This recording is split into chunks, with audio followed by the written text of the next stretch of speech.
Welcome back to Fire to Fork. My name's Harry, his name's Fred, and today we're going to go through my top 10 recommended items for your campfire cook. Now, this is specifically for campfire cooking, so we're not including stuff that you need to light a fire with. This is assuming you have a fire, it's lit, and you want to cook on it. It's also not your generic cooking items, so it doesn't include your cups and saucers and crockery and all that kind of stuff. That we assume you've already got. This is for your campfire cooking and specific items that make it easier to cook on a campfire, which is often quite different to stuff you need on a gas burner. Sorry, from being distracted. There are a whole bunch of eagles here and they're very interested in Fred's, and Fred's very interested in them. So yeah, anyway. Now there's going to be a link to every single item, or at least a version of it, in the description below. I'm going to do a US link and an Australian link because they're obviously very different. If you're in the rest of the world, I'm sorry, but at least it'll give you, the names of the things to Google. Now, item number one is the humble welding glove. Welding gloves are phenomenally useful for protecting your hands from fire. I suggest going to Bunnings. I think the fancy ones at Bunnings are 12 bucks. And the not fancy ones are $10.50. So yeah, not the most expensive items in the world, but will save your hands, makes cooking on a fire so much easier. You can move coals around, you can move your cookware around, all that kind of stuff. Look, if you grab a giant lump of coal and you hold it in your hand, it will burn you, anything will, but at least it'll give you a few seconds to quickly, hot potato it over somewhere else.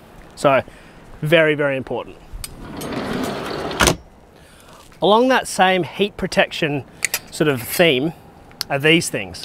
Extra long utensils, just barbecue utensils. Get a decent quality set, don't get aluminium.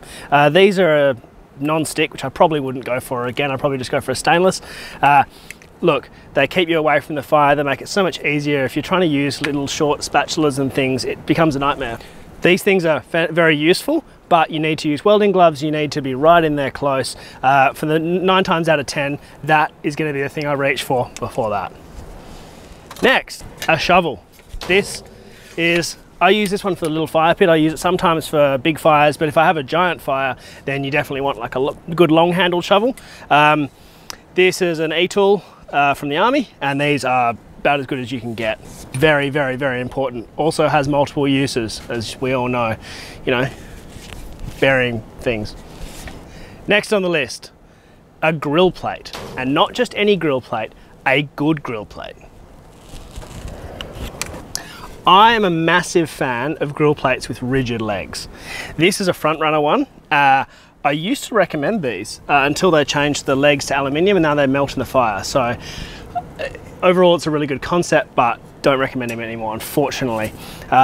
Before this, I had a grill plate that I welded up myself because I was so sick of folding grill plates. You just knock them a little bit, you move that log and the things fall over. Whereas something like this, doesn't matter how much you knock it, it's never gonna fall over. So definitely, if you can possibly get one, get a rigid one. The stuff that we can carry to make touring easier. Now, if there's ever one of these items that I would actually consider to be a survival item, if you've got nothing else, you really need a sharp knife in the bush. Now, I have a range of knives. In fact, I have a mild obsession with knives. My most used knife is this, and a chef's knife. A chef's knife looks like this, rounded blade, good for that sort of action. Really, really useful. Definitely recommend at least one of those. And these are, that's my favorite knife. That just is. And while we're on the topic of knives, kind of a bonus item, yeah, sharpener. Bring a sharpener. Nothing worse than a dull knife in the bush.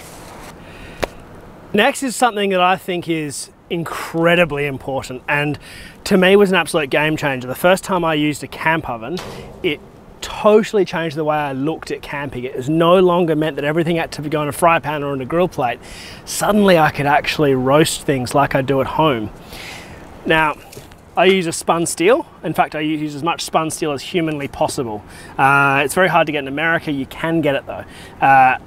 They're also known as Dutch ovens, and they're usually cast iron. So this thing, I'm going to do a whole run through on how to actually use one of these properly. But if you watch my videos, every recipe I talk about exactly how the heat distribution should work. This is a game changer. The next item is, I'm not really sure what the proper name for these are, but basically a barbecue grill. Some people call them braais. There are lots of different names for them, or braai baskets, sorry. This is an Oz braai. This is definitely my favorite of all the different varietals. And I've had this for quite a while and I absolutely love it. It completely changed the way I viewed cooking dinner. For lots of people, particularly when I have, you know, some veggies and some meat and, you know, 5 steaks and whatever, using one of these just suddenly takes away that risk of losing something. You can just grab the whole lot at once, turn it over, check it, pull it out, have a look, move it around. Instead of dealing with everything over the fire and turning each one, especially when there's a really big fire, you just do it all as one unit, and I tell you what, it has been a game changer. The next one is something you might not expect. A wok. Now, I like a folding handle wok. I've used all different types, and the folding handle is just a bit more space efficient. They're inexpensive, they balance beautifully on a fire because they're much more forgiving if you're on an angle. It's great for just putting them straight on the coals. Very hard to spill things out of. They are just really, really useful. They're not the most space efficient thing, but when I started bringing this, I stopped bringing a whole bunch of other things like high-sided fry pans and things like that. Because I carry this, I don't carry a skillet usually, or a little fry pan. This is all I carry. It's also much lighter than a cast iron fry pan. Now the next one is the humble billy.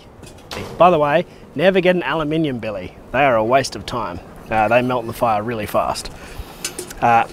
You'll see inside they've got these little drain holes. That makes it fantastic for draining pasta, rice, all that kind of stuff. I just find that, you know, you boil your tea, you boil your water for washing up, all that sort of stuff. They are really, really versatile, and I just love them. Yeah, can't imagine life without a billy in my kit on the fire. Next on the list is something that I didn't think would be half as valuable as it's turned out to be, and that is a bucket.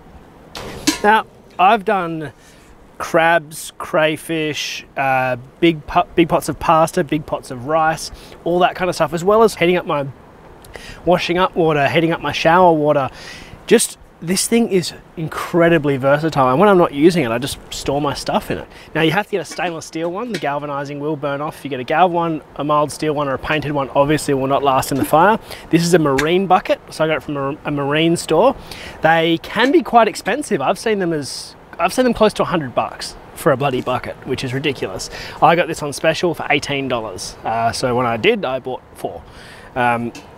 Keep an eye out on special. You should be able to get one for 20 to 30 bucks, and they are just so useful. And that's it. That's the list. Except it's not. You can see that there's more time down the bottom there. Yeah. I've got a few little bonus items that aren't essential, but I do love them. Okay, and they are jaffle irons, or pie irons as they say in America. These things are awesome. They weigh a little bit, but I mean, who doesn't love a really good toasty or dessert or whatever in a jaffle iron? They are the bomb. Definitely get one. A wire brush. Get a wire brush for cleaning off your hot plates. You know, this is all covered in crap. Stuff rusts when it goes on fire, stuff gets dirty.